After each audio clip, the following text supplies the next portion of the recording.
दोस्ती पे शुरू होती है।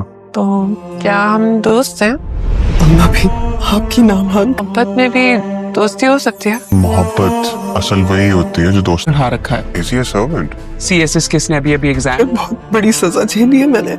आपसे खुद को दूर किया और खुद से अपनी औलाद को। एक तो पापा ने भी ना सर्वेंट्स को बहुत सर पे चढ़ाया। तुम्हें मेरी बात समझ में क्यों नहीं आती? इससे पहले कि राहा इसे ले उड़े, समझो मैं क्या कहने की कोशिश कर रही हूँ। शायद इसीलिए आपने आपको अभी से सिविल सर्वेंट समझने लगा। ड्रामा सीरियल माँ की आने वाली नई एपिसोड बहुत ज़्यादा इंटरेस्टिंग हो गई है दोस्तों। यहाँ अब बताया जा रहा है कि बतूल जो है वो ज़रियून से मोहब्बत करने लगी है और ज़रियून के पीछे पीछे फिरती है और ज़रियून के काफ़ी ज़्यादा आगे पीछे होती है और उसको अपनी तरफ माइल करने की कोशिश करती है। लेकिन यहाँ ज़रियून जो है वो इसकी तरफ माइल नहीं हो रहा। ज़रियून जो था वो आया ही इसीलिए है ताकि वो इन दोनों में से किसी एक की सिलेक्शन कर सके। लेकिन यहाँ बतूल के वो ख्वाबों का राजा है और बतूल की माँ बार बार उसे यही कहती है कि देखो तुम ज़रियून को अपनी मुट्ठी में कर लो वरना राह उसको तुमसे छीन कर ले जाएगी। लेकिन यहाँ बतूल को हर मर्तबा गुस्सा आ जाता है अपनी माँ की बात सुनकर के भी मेरी माँ कैसी बातें करती है और माँ राह के बारे में ऐसी सोच क्यों रखती है। राह एक बहुत ही अच्छी लड़की और बहुत ही अच्छे दिल वाली लड़की और वो मेरी कज़न है। लेकिन यहाँ आने वाले वक्त में बतूल ही होगी जो कि अपनी माँ की बातों को सच समझने लगेगी और वो यही समझेगी कि राह वाकई में उसकी दुश्मन है। लेकिन बतूल ख़ुद भी नहीं जानती कि राह जो है वो मोहब्बत करती है अरमान से और अरमान मोहब्बत करता है राह से। लेकिन दोनों ही अपनी मोहब्बत छुपाए हुए हैं क्योंकि जानते हैं कि अंजाम इस मोहब्बत का बहुत बुरा होने वाला है। अब यहाँ जो हमारा आसिया है वो बहुत ज़्यादा गुस्से में हो रही है क्योंकि ज़रियून जो है वो बतूल के बजाय राह को अपनी तरफ माइल करने की कोशिश कर रहा है। उसको थोड़ा बहुत का पता चल ही जाएगा कि ज़रियून जो है वो राह की तरफ माइल होता चला जा रहा है। यहाँ बतूल जो है वो बार बार उसके साथ टाइम स्पेंड करने की कोशिश करेगी, उससे बात करने की कोशिश करेगी, उसके साथ अपने ताल्लुकात बढ़ाने की कोशिश करेगी। लेकिन यहाँ ज़रियून उसकी तरफ माइल नहीं होगा। बातों ही बातों में अपनी मोहब्बत का इजहार भी कर देगी और यूं उसके साथ अपनी दोस्ती का हाथ भी बढ़ाएगी।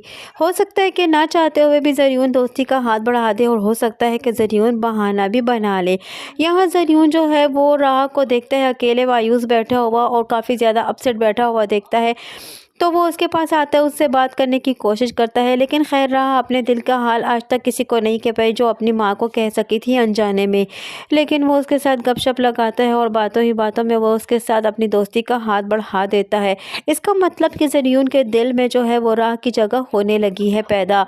अब यहाँ राह जो है वो मोहब्बत करती है अरमान से, लेकिन ये बात तो बतूल जानती नहीं है। आने वाले वक्त में जब यह हकीकत खुलेगी कि ज़रियून मोहब्बत करता है राह से तो बतूल बहुत ज़्यादा गुस्से में हो जाएगी और वो इसे कहेगी कि मेरी माँ तुम्हारे बारे में सही सोचती थी, वो मुझे समझाती थी लेकिन मैंने कभी उसकी बात ना मानी। तुम बिल्कुल तुम नौकर हो और तुम हमारे ख़ानदान की हो ही नहीं। उसे बहुत उनकी मोहब्बत बड़ी दोस्ती है वो दुश्मनी में बदल कर रह जाएगी। यहाँ जो बतूल थी उसकी दोस्त वो भी उसे अकेला छोड़ देगी और फिर वो तो बहुत ही अकेला महसूस करने लगेगी।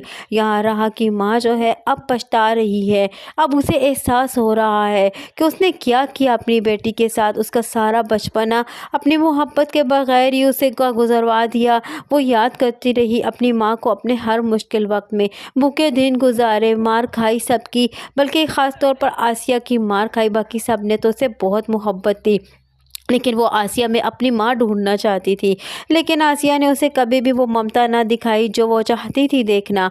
लेकिन आसिया बहुत ज़्यादा खुदगर्ज़ है, वो ये भी जानती थी। लेकिन यहाँ राह के लिए अब वो काफ़ी सोचेगी और अपनी माँ से पिक्चर में ही बातें करते हुए कहेगी तारा कि मैंने आपको छोड़ा और ख़ुद को अपनी बेटी से दूर कर दिया और मैंने बहुत बुरा किया क्योंकि मुझे ऐसा नहीं करना चाहिए था। मैंने अपनी बेटी को अपनी ममता की छाँव से दूर रखा, जो वो ढूंढती रही वो उसको कभी ना मिला। यहाँ दूसरी जानिब अरमान की पर्सनैलिटी बिल्कुल बदल कर रह चुकी है और वो काफ़ी सीएसएस के एग्ज़ाम के बाद काफ़ी ज़्यादा और ज़्यादा उसकी पर्सनैलिटी चेंज हो चुकी है।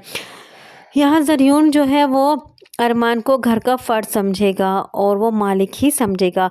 लेकिन ये बात कहाँ भाती है आसिया को। आसिया यही कहेगी ज़रियून से ज़रा अरमान के सामने, और उसे कहेगी कि अदील ने सर्वेंट को भी अपने सर पर चढ़ा रखा है। घर के नौकर भी ख़ुद को मालिक समझते हैं, ये हमारा नौकर है और इसने SSCSS के एग्ज़ाम क्या पास कर लिया, आपको बड़ी आला चीज़ समझने लगा है और समझता है कि मैं बहुत ही अच्छी पोस्ट पर हो चुका हूँ, लेकिन नहीं जानता कि ये अभी भी नौकर ही है। खैर, ये ख़यालात ज़रियून को भी उसकी माँ के पसंद नहीं आएंगे और यूँ वो बतूल को भी इसी तरह समझेगा कि जिसकी माँ के ऐसे ख़यालात हैं उसके अपने कैसे ख़यालात होंगे। यहाँ बतूल के तो चांसेस अपनी माँ की वजह से ही मारे जाएंगे, क्योंकि आसिया जो कि इस लालच में है कि ज़रियून से उसकी बेटी की शादी हो जाए और वो बाहर मुल्क चली जाए। लेकिन आसिया की इन हरकत की वजह से ज़रियून जो है वो पीछे हट जाएगा बतूल से, और बतूल उसकी जगह उसके दिल में घर नहीं कर पाएगी। और बतूल चूँकि मोहब्बत करती है ज़रियून से, लेकिन अब ज़रियून को तो वो बता ही नहीं सक रही, क्योंकि वो जानती है कि ये बात उसके लिए बेहतर नहीं है। अब यहाँ आने वाली नई एपिसोड में क्या होगा, यही सब कुछ जानने के लिए जुड़े रहिए अनाया रिव्यू के साथ। वीडियो पसंद आई हो तो वीडियो को लाइक करना और चैनल को सब्सक्राइब करना हरगिज़ न भूलिएगा, और साथ ही साथ हमारे बेल आइकन को भी प्रेस करना हरगिज़ ना भूलिएगा, ताकि हमारा आने वाला नया नोटिफिकेशन आप तक बआसानी पहुंच सके।